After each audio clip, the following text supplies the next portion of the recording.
Hundreds of years ago, the Chumash people traveled the rough waters off the California coast for hunting, fishing, and trading. They used tomols, canoes made of redwood trees held together by tar and pine pitch. The tomol remains the oldest example of an ocean-going watercraft in North America.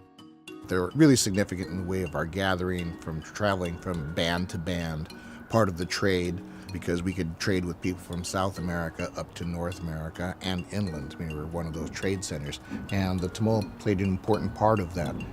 In 2001, the tradition was reborn as a newly built tomol named Alaweun, meaning swordfish in the Chumash language of Somala, recreated the historic crossing from the mainland to Santa Cruz Island. More than 150 people gathered to greet the tomol on the island. One of them was Eva Pagaling, the 10-year-old daughter of Alaweun paddler Reggie Pagaling.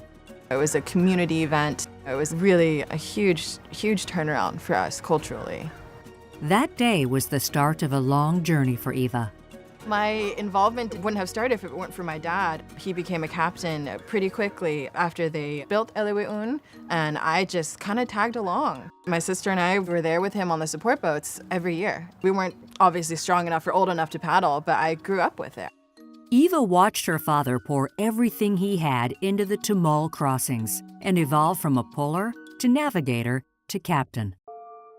Then came a time when it was Eva's turn.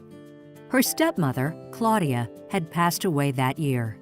Claudia had served as support on every crossing, setting up camp, preparing food, and greeting the paddlers when they arrived on the island.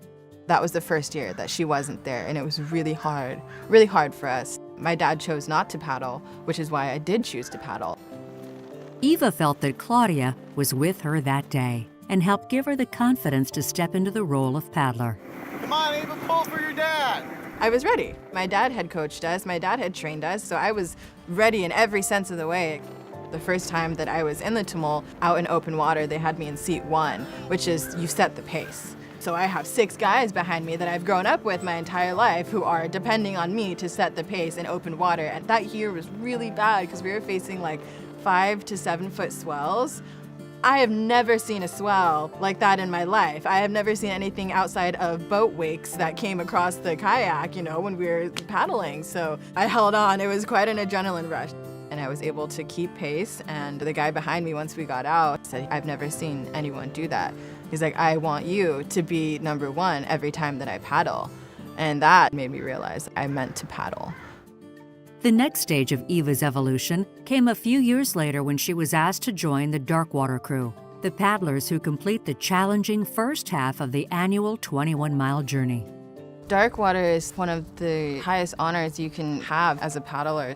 We start at 2 or 3 a.m. from Ventura Harbor because that's when the waters are the calmest and that's when we can cover the most ground. And that crew is known as Darkwater.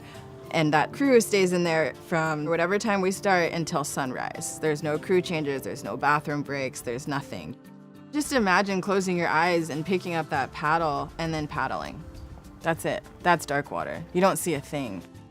I'm typically seat 1, so I'm trying to keep pace based off of listening to the sound of their paddle and also the sound of my crew's breathing patterns. That's the only way I was ever able to tell what pace I should be at, is by listening to how heavy they're breathing. Are their paddles hitting the water at the same time as mine? You have to stay in tune with everyone else. Traditionally, Chumash women were not paddlers, so Eva has also become a pioneer, and her community has supported her the entire way. No one ever told me not to. Not once was I told no, and that meant a lot to me. For everyone in the community to allow me to evolve and to become a paddler, it means everything. As for the man who initially introduced Eva to tomol paddling, he's a proud father, as expected. To watch her step into that role was just an amazing time. Kind of the time when you feel the first part of sunlight hit your face in the morning. And as I see her become the example for other young women who want to get involved with not only paddling, but whatever it may be, it's such a good feeling. It gets to your heart and brings a tear to my eyes.